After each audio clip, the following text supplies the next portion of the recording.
మొదటి తారీఖు నేను ఎందుకు అందరినీ పొమ్మన్నానంటే మా ఎమ్మెల్యేలని, ఎంపీలని, ప్రజాప్రతినిధుల్ని, అధికార యంత్రాంగాన్ని, మా కలెక్టర్ని, జాయింట్ కలెక్టర్ని అందరిని వెళ్ళమన్నాను. వెళితే వాస్తవాలు తెలుస్తాయి.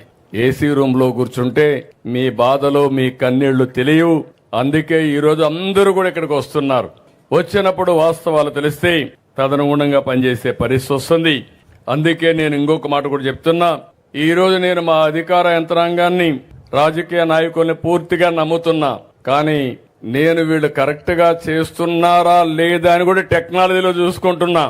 నేను పింఛన్ ఇమ్మన్నాను. పింఛన్ ఎక్కడిచ్చాడో మూడో కన్ను పెట్టి నేను ఎక్కడున్నా పర్యవేక్షిస్తున్నాను. అది టెక్నాలజీ.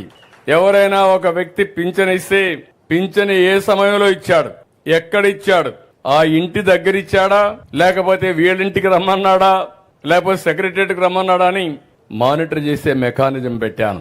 దీనివల్ల ఎవ్వరు కూడా తప్పించుకోలేరు. ఈ రోజు మీరు చూస్తే 7 గంటలకు ప్రారంభించాం, 10-11 గంటలకు 10కే 80% పింఛన్లు డిస్ట్రిబ్యూట్ చేశారంటే మనస్ఫూర్తిగా అధికార యంత్రాంగాన్ని అభినందిస్తున్నా. పేదవాళ్లకు మీరు అండగా ఉండండి, మీకు తోడుగా నేను ఉంటానని అధికార యంత్రాంగానికి కూడా విజ్ఞప్తి చేస్తున్నా. నాకు కావాల్సింది ఒకటే, ఈ పేదవాళ్ల జీవితాల్లో వెలుగు రావాలి. మీరు ఆనందంగా ఉంటే చూడాలని ఏకైక కోరిక తప్ప నాకు ఇంకొక కోరిక లేదు.